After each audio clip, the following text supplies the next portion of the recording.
I'm given to understand that Eastern Assurance Monitor is being operated within UK as well, and it is doing successfully. So science has to be brought into it. We cannot actually say that only three things are there, there's an animal, there's a Muslim man, and there's a knife, and you put on the neck, and that's it, and you can do the slaughtering. Why? Simply because that the slaughtering has to be done with the dictum keeping in mind, and that is to say animal welfare, and also hygienic conditions. Also at the same time that we have to have Muslim dictum. If I can mention that to you, is this, that Islamic criteria doesn't have to be subservient to the science. Science has to be subservient to the Islamic criteria, and that is what in Halal Food Authority right from the beginning we have been mentioning, that we can use science for our own purposes. The science should not be using us for the scientific purposes, and that is the whole ideology here. So what are the criteria?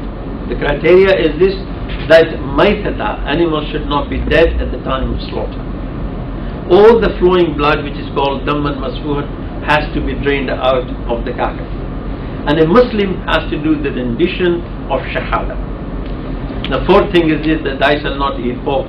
I am not going to be discussing this, because I can say very proudly no Muslim has been seen to be eating pork. Now, but how to sort of see that it is done? This can only be done by voluntary work, like Halal Food Authority started, and we have said all the time, Halal Food Authority is the organizations for Muslims by Muslims. If there are Muslims, those who want to be coming and cooperating in Halal Food Authority activities, they're most welcome to. They should come, they should offer their services, they should offer their expertise, but please, please do not, like others, point the fingers and not do the thing the right way. If there is anything which Halal Food Authority had done, which they should not have done, or they were mistaken, come and try to correct them so that we can serve the community better. Now, we are proud to say that even in mechanized slaughterhouses, we can take it that all, I would say that all of the slaughterhouses in UK and EU are mechanized. Simply why? That there is expediency of machinery. Even in those mechanized slaughterhouses, Halal Food Authority has got licensed Muslim slaughtermen there. Not only they are Muslim, they are also licensed by meat hygiene services, so that they can observe those criteria which I mentioned to you earlier of hygiene, and they should know actually what they are doing and how they are doing it, and what animal husbandry means. They are trained by the animal husbandry people on the shop floor, no doubt.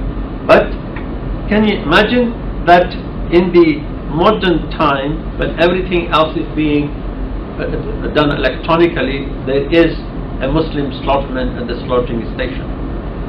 And I would say that the procurers of halal, and I would like to thank every slaughterhouse which is authenticated by Halal Food Authority, and those who are keeping those Muslim slaughtermen there. Not one or two, but they are in numbers. Some of the slaughterhouses even have 10 and 11 Muslim slaughtermen there to do the slaughtering and to man the slaughtering station. Now, halal is not only for, as I mentioned, in meat and poultry. Recently we have heard there is a halal insurance as well as there is a halal banking as well. What does halal mean? Halal means permissible for Muslims. And if we want to look for the opposite word, that means haram. Now, in slaughtering, Halal Food Authority has worked on it to say that it's not only animal which is brought in from the lineage, or a chicken which is brought in from a hatchery, has to be slaughtered in halal way, as I mentioned to you earlier.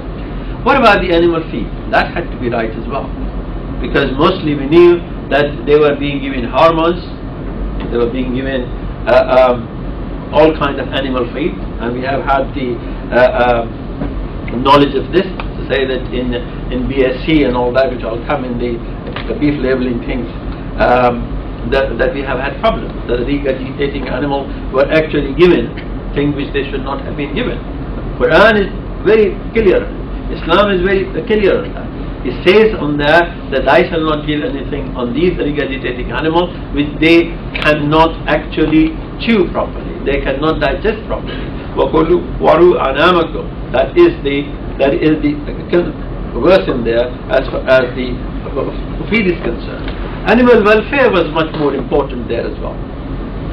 Animal rights, for instance, were very much important there. Why? Simply because we are, the reason the Shahada is said on this time of the slaughtering station, which is Bismillah Allahu Akbar, simply because we are borrowing an animal from the flock of Allah subhanahu wa ta'ala, says, for our consumption. So this is what it was. But we had intensive farming as well. Where were those people at the time, those who are objecting to intensive farming now? I get many questions now. Now, what is intensive farming? Is it right? Is it not right? Where were they at the time when intensive farming was being done? Where were they at the time actually when the slaughtering was, poultry was done in a slaughterhouse where a chicken are hung? They hang upside down and they are slaughtered.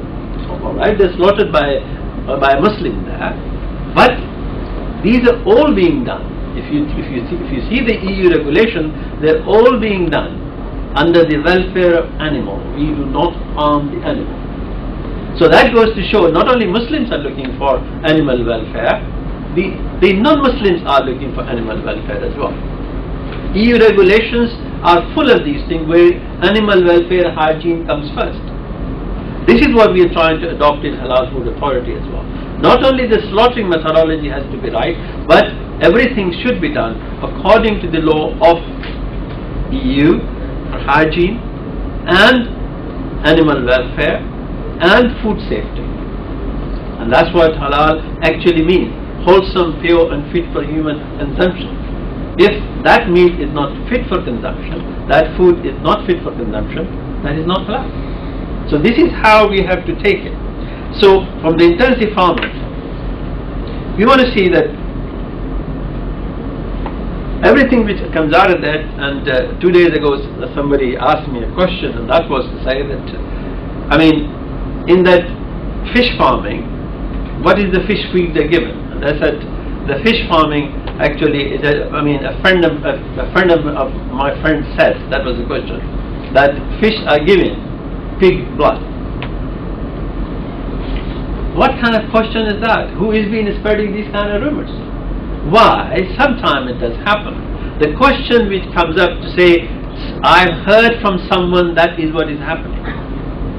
Pig's blood is not sold. Pig's blood has to remain in the carcass that much. They do not take pig's blood out that much. They are not going to feed to the fish.